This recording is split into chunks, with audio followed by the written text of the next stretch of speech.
Your city, your voice, your breakfast with Future Radio.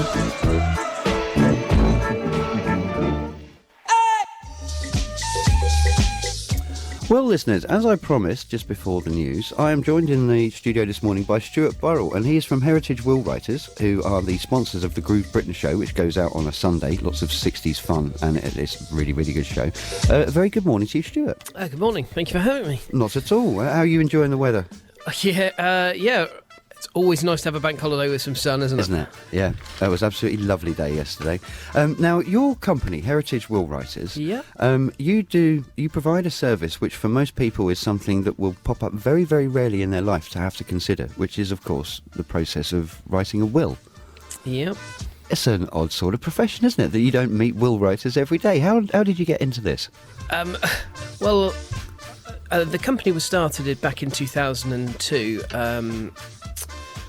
Really, it was there's the need in the marketplace for people to have their estate planning done and their affairs in order going forward, and I can't underline the importance of having all those sorts of things buttoned down. Because you were a professional accountant before you came to this company, Heritage. Yeah, that's correct. Yeah, actually, Heritage were one of the clients I worked with back then. Right. So. Oh, lovely. So you got to check that they're nice. A good company to work for. Absolutely. Brilliant. Yeah. Now, writing a will, obviously, as you've pointed out, it's something that everyone at some point should consider, because there's an awful lot of financial and sort of legal implications that come along with passing away. So you want to have those affairs in order. But most of us, for the most part, won't consider this. No, actually, it's a worryingly small proportion of the population over the age of 18 that actually do have their affairs down this line in order. The average, following a recent study, the average age actually of someone making a will is 59. And wow. In my opinion, and in the opinion of many others, that's quite a bit too late. Really, we would recommend as soon as people have the need to make a will that they go and get it done, because you can just never tell what's around the corner. There are trigger points in people's lives, be it they're buying their first home, or they have a child, or things like that. Yeah, that's where I most often hear it with friends and associates. When they're having a family, that very much is the first time the idea of writing a will comes up. Or the other story, which is Grandad's passed away, he didn't write a will, we're going to sort ours out because this was a big problem. Yeah, absolutely. I mean, it's sad to say, but we do see it time and time again where people have passed away and haven't had a will, and the problems that can cause the people left behind. So in a nutshell, what are those problems? Because I think this is the reason why most people won't consider having a will written. Let's imagine that, Grandad's passed away, hasn't got any of his affairs in order. What are the risks of that happening? Well, should that happen, the laws of intestacy, which will be followed as to where that estate goes. And the biggest risk to that is that may not be what Grandad wanted. That may not be what everyone thought was going to happen. Really, the only way to ensure that your wishes are adhered to is to make a will. Now, how do you go about then? Because everyone has different things. Everyone has different wants and desires for how their bits and pieces will be passed around and divvied up and so on. Yep. How do you go about making specific wills for customers? We generally try and have a fairly lengthy consultation with them. We would try and do it in a relatively relaxed environment, because it's always far more emotive than people think it's going to be. Right. Even the most straightforward will, as soon as you start thinking about you moving on and maybe leaving children behind, it can be quite an emotive subject. So we try and make it as relaxed as possible. We offer appointments within our office or in people's homes, daytime or evening. And the first port of call is we'll go and do a bit of a fact find with them and try and establish what they would like to achieve the outcome to be, and we'll work with them to achieve that. Now, well, I mean, that does sound like the right way to go about it, because for a lot of people, they might have just had an experience that has been emotionally draining to them, and that's why they're thinking about writing this will. So I can imagine by going and seeing the client at their house, that's going to make that process much easier for them if that's the case. Now, you've been around since 2002. Yes, that's correct, Chip. We're in 2019 now, which is quite a bit of time since. Now, what changes or what importances have you noticed that are different now about what people want in their wills than 17 years ago? Well, that's a question, isn't it? Yeah. I suppose. Where will my PlayStation go is now much, much more importance in people's will. I mean, it's very difficult to actually give a definitive answer then, because every individual's wishes will be different.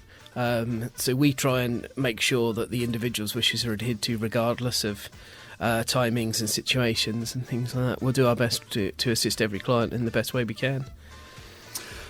I've been reading about you, and some awards came your way last year. Yeah, we're... You're also nominated for another couple this year, aren't you? You're looking to keep one and acquire a new bit of silverware. Absolutely, yeah. We won the Best Will Writing firm in the region at the British Wills and Probate Awards last year. And then we won a national award for the Will Writing Organisation of the Year at the National Paralegal Awards. It's the regional one we've been re-shortlisted for again this year, so we'd love to keep that. That's... that we'll find that out on the 17th of October over at the Belfry Hotel near Birmingham. Very nice. And the other one we're very proud of actually as well that we've been shortlisted for is the Community Involvement Award. Now, what sort of projects do you get involved with regard to that? Sure. So, well, we have a dedicated charity team within our company, and we try and raise funds for our charity of the year at the moment is Nelson's Journey, a fantastic Brilliant. local charity that Very we work aware with. of the work they do. Yeah. Yeah, we raised over £10,000 last year. We'd like to beat that this year. We've held a number of events. We had a disco bingo event earlier on in the year, a quiz night. We've got an 80s disco coming up. Fantastic. Something about a duck race? Yeah, we were at a duck race yesterday. It's not yesterday, is it? It's a bank holiday. Sunday we were at the duck race, the one that just finished at the Ribs of Beef. Oh yes, we had our duck in there, James Pond, licensed to Will. So. He didn't win, but he was a respectable finish. So. Okay, well that's all you need, really, isn't it? Yeah, very good. Well done.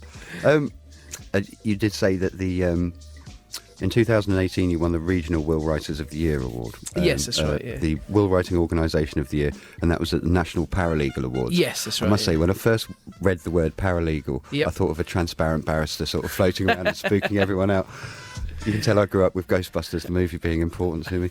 So, as you pointed out in the beginning of our chat, it's best to make a will as early as you consider it, really, 100%. isn't it? That's the first time you get a job, first bit of family, first bit of property, first time something of value or consideration about your life comes your way. 100%. And you can make them from 18. Is that right? Yeah, 18 or 16 if you're in the military. Generally 18 and over would be speaking. Now, although the average age, I think you said it was 59? Yeah, according to a recent study, it was 59 years old. What way is that going? Is it staying there? Are people making wills a little younger in life? It is coming down, and actually we're trying to work with people of a younger generation to encourage them and things like that. So we've started exhibiting at baby shows, mother and toddler events, wedding shows, things like that. Of course, a wedding is another great reason to make a will. I mean, even if you've made a will, if you then get married, that revokes that will. So that's a very key point in people's lives. So the most recent events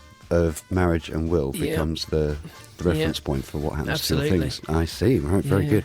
Now, obviously, you guys are doing at least fairly well at the moment. You're certainly working very hard because you've opened up a second office in St Ives in Cambridge, as well as your office in Norwich, which I think is in Helston. Yes, that's right. On the Drake. I'm going to ask you a very important question and think very, very carefully about this answer. Which office do you prefer? Well, being as I'm based in the Norwich office, I have to say that one. Splendid. Stuart, thank you very much for joining us this morning. Not a problem. That's been Thanks excellent, for having me. and very informing to find out about this sort of process, because I think, certainly for myself and a lot of our listeners, won't actually consider writing a will, but, well, they certainly have now, so thank you very much. Fantastic, thank you. That was Stuart from Heritage Will Writers.